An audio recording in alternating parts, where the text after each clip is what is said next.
there's a brand new Dahl blade, and that is this blade right here. This is the Cyclone version 2, 5046 they're calling it. And if you look at the difference between the blades, the only difference is this little waver right here in the scoop of the blade. It's really hard to see. Even when you're holding it in person, it's a little bit difficult to tell. But you can see that the orange blade, which is the new one, is definitely a little bit more aggressive. And even though it looks like it's so slight, that makes a really massive difference in flight performance. So when I originally tried the first Cyclone prop, I was really impressed with it, and I talked to Dahl and tried to figure out what about it is so impressive. And what I learned was that this prop was actually designed by one of China's top professors in fluid dynamics, aerodynamics, something like that. And the person that designed it didn't actually know what FPV was. When they learned a little bit more about what the prop is being used for, they decided to redesign it, and that's what this prop is. So the new version is supposed to be more efficient, quieter, which it is, more efficient and quieter, and it's supposed to be faster. And it definitely hits all those points. It is way faster. This new prop is extremely punchy. You have crazy power, but the power band is really, I'll talk about the power band in a second. So the prop draws a couple more amps, not a lot more amps, but you get a lot more power for those amps. I haven't put it on a thrust bench test or anything like that. Just been flying it on my quads. And the difference between the two when you're flying it is that the new prop, the throttle range, or the massive throttle range, or where most of the throttle comes from, is going to be in the like 35 to 65%, and it's got a pretty tight power band. The previous prop, it's in the same range, although it's a much softer power. It just doesn't make as much power. In the last 20% of the throttle range, I'm using 2500 kV motors. The last 20% of the throttle range, this prop kind of gives up, whereas this prop keeps going a little bit more.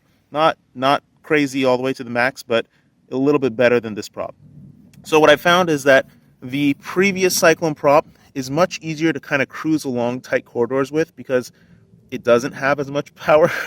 So you can kind of just waver the throttle a little bit up and down, just tweaking it around so that you can cruise nicely. Whereas the new prop, you got to be way more careful about how much throttle you give it and when you give it throttle. I mean, when you're coming at a dives with this prop, you blip the throttle and you're up in the tree already before you're done diving. So it's definitely more of an advanced prop to fly. It's way faster. I'm not sure which one I actually like better. I think the old prop is better for kind of tight acro, like proximity flying, but the new prop is way faster. So I think they both have a place, but you should really just try both and see for yourself. It's pretty impressive how that little bit of a difference made such a huge impact on the performance. I also know that Dahl is coming out with a lighter version of both props. I don't know if they're going to be changing the material. I believe they probably are. They're probably not going to change the design of the prop. And I'm very much looking forward to that lighter prop because these props weigh about 5.2 to 5.3 grams apiece, and that's just a bit more than I'd like it to weigh. I'd like it to weigh around 4.5 grams if possible. I don't really fly 2300 kV anymore because it's just slow. I very much prefer the 2500 kV, but I do have a 2300 kV craft, and when I put the original Cyclone prop on the 2300 kV, it's just really slow. It's not that great. This prop is much better on 2500 kV or higher even. The new prop was probably really good on 2300 kV, much better than the previous one, although I do like it a lot on 2500 kV. It is really fast. I haven't tested it yet, but I'm going to guess that this prop, the new prop, the 5046, is good for 2300 kV through 2600 kV, and the original V1 prop is good for 2600 kV to 2700 kV. I haven't tried it on 2700 kV, but the way it feels on 2500 versus the new prop, I'm going to guess that it's going to be pretty good on 2700 kV.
sounds only